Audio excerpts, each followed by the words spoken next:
This is Democracy Now!, democracynow.org, The War and Peace Report. I'm Amy Goodman. 3 or more is a riot. Notes on how we got here. That's the name of a new collection of essays by Jelani Cobb, the acclaimed journalist, dean of the Columbia Journalism School. The book collects essays beginning in 2012 with the killing of Travyon Martin in Florida. It traces the rise of Donald Trump and the right's growing embrace of white nationalism, as well as the historic racial justice protests after the police killing of George Floyd in 2020. Ta-Nehisi Coates writes, quote, "We live in a time when writers like Cobb are being targeted by the highest powers in this nation. Read this book to understand why." Jelani Cobb, thanks so much for being with us. Congratulations on the release of your book. Why don't we just start off with the title, 3 or More is a Riot. Notes on how we got here. How did we get here, and where are we? So, you know, there's an interesting kind of dynamic here. I wrote about this recently in that you know, in the summer of 1965, well, fall 1965, Lyndon B. Johnson signed 2 pieces of legislation that are really at the center of the kind of volatile politics that we're dealing with now. In August, he signed, early August of 1965, he signed, you know, famously the Voting Rights Act. And then in early October of that same year, he signed the Hart-Sellers Immigration Reform Act. The Immigration Reform Act transformed the face of American immigration. It opened the doors for immigration from places like Africa, from India, from the Caribbean, from Latin America, places that had been widely prohibited for people from immigrating from in earlier versions of American immigration law. And the Voting Rights Act changed the face of the American electorate. What we're seeing, and you know, what I didn't understand when I first started writing these essays, and you know, I couldn't because some of this history hadn't played out yet, what we're seeing is a kind of retrograde push or a reactionary push to try to return the nation to the status quo ante, to undo the kind of demographic change, literally at gunpoint, as we see. And you know, at the same time as we are pushing people of color out of the country, you know, by force, we are making space for specifically white South Africans. Not just South Africans, but specifically white South Africans. And we see these cases being brought to try to diminish, if not completely eviscerate, the Voting Rights Act. And so it's trying to return to a kind of the old demography, or the demography of old. And, you know, as I started writing for the New Yorker in 2012, the first thing I wrote about was Travyon Martin, who becomes, you know, this kind of almost inciting incident. Black Lives Matter emerges out of that. And to a strange degree, a great deal of radicalization on the right comes out of that as well. Because just a few years later, we see the horrific murder of 9 African Americans in the church, in Emmanuel AME Church in South Carolina, Charleston, South Carolina. The person who was responsible for those homicides, Dylan Roof, said that he did it as a call to arms for white people, that he wanted white people to reassert their place and their primary position in American society, and that he had been radicalized by, of all things, the Travyon Martin incident. And so these things have kind of unfolded in a kind of tree diagram almost since then. I remember we interviewed you first in Ferguson. After the killing of Mike Brown. Yeah. Maybe we have that clip, but you have an essay in the book, What I Saw in Ferguson. You open it by quoting Richard Wright's poem, Between the World and Me, about a lynching and how history is an animate force. You write, the dry bones stirred, rattled, lifted, melting themselves into my bones, and the gray ashes formed flesh firm and black, entering into my flesh. And then you write, I spent 8 days in Ferguson, and in that time I developed a kind of between the world and Ferguson view of events surrounding Brown's death.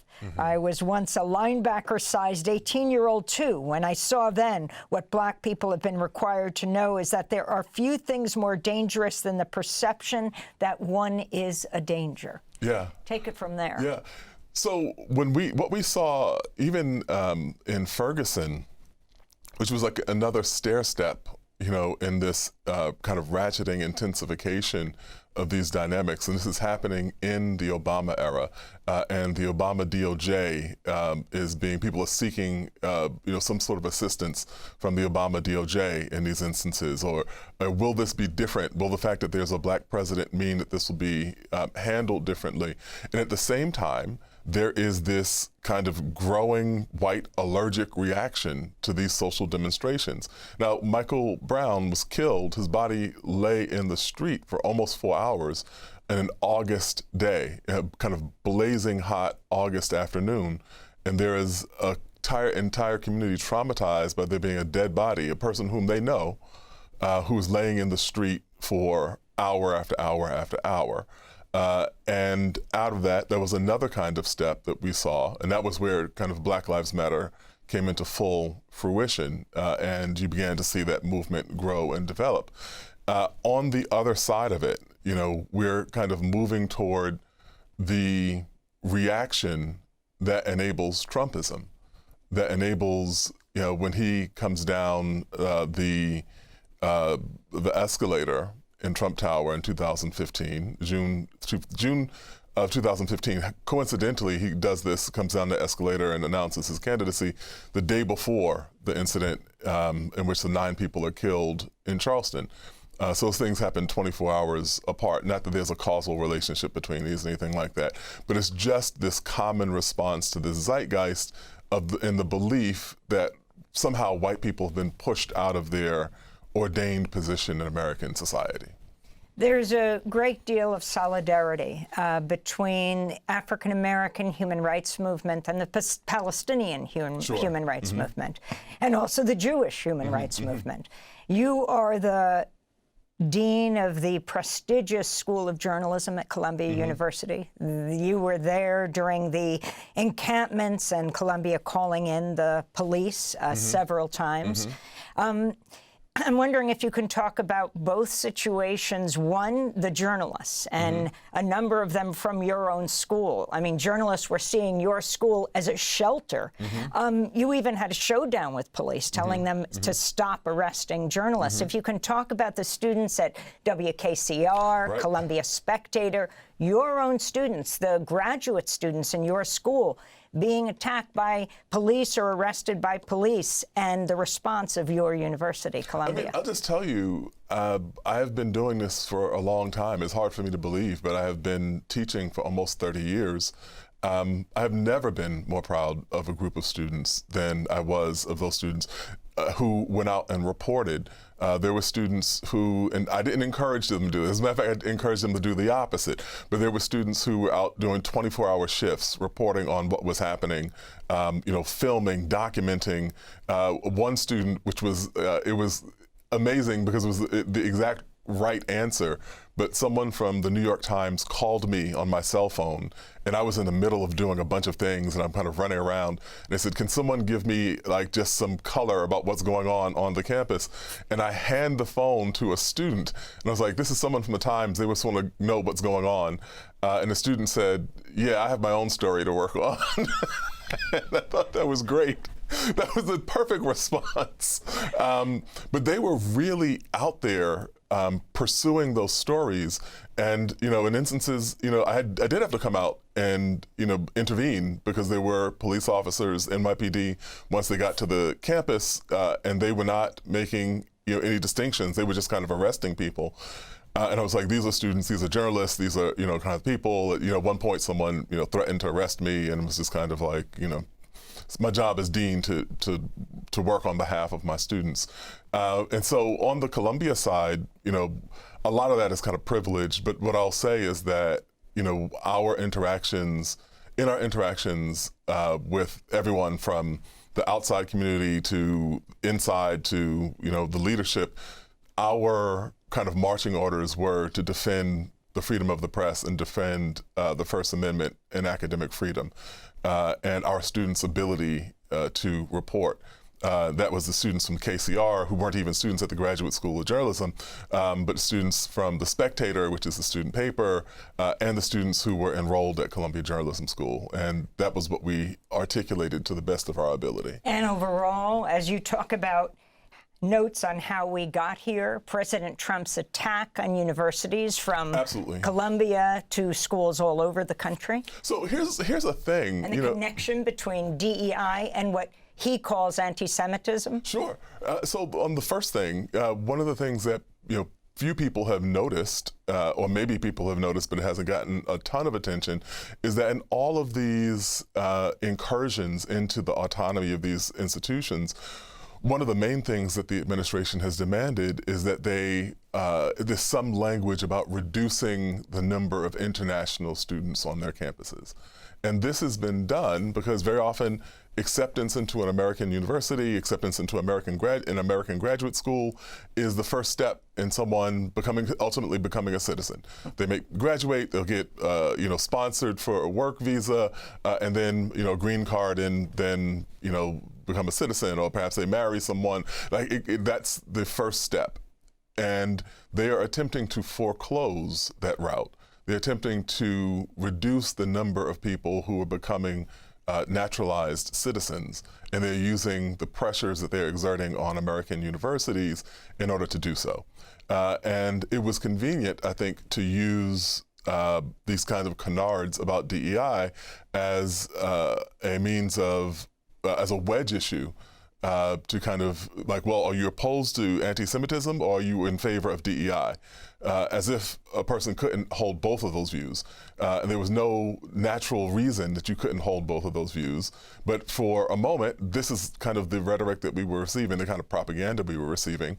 And you would actually believe that these things are opposed or oppositional. And if you can comment on just Friday, the Trump administration reaching a multi-million-dollar deal with Cornell University to restore more than $250 million in federal funding for the school. The education secretary saying the Trump administration secured another transformative commitment from an Ivy League institution to end divisive DEI policies. Yeah, I mean, I think that this is ultimately an attempt. So it begins with the kind of belief that no one who holds a position, unless apparently they are white men, is actually qualified or entitled to be in that position.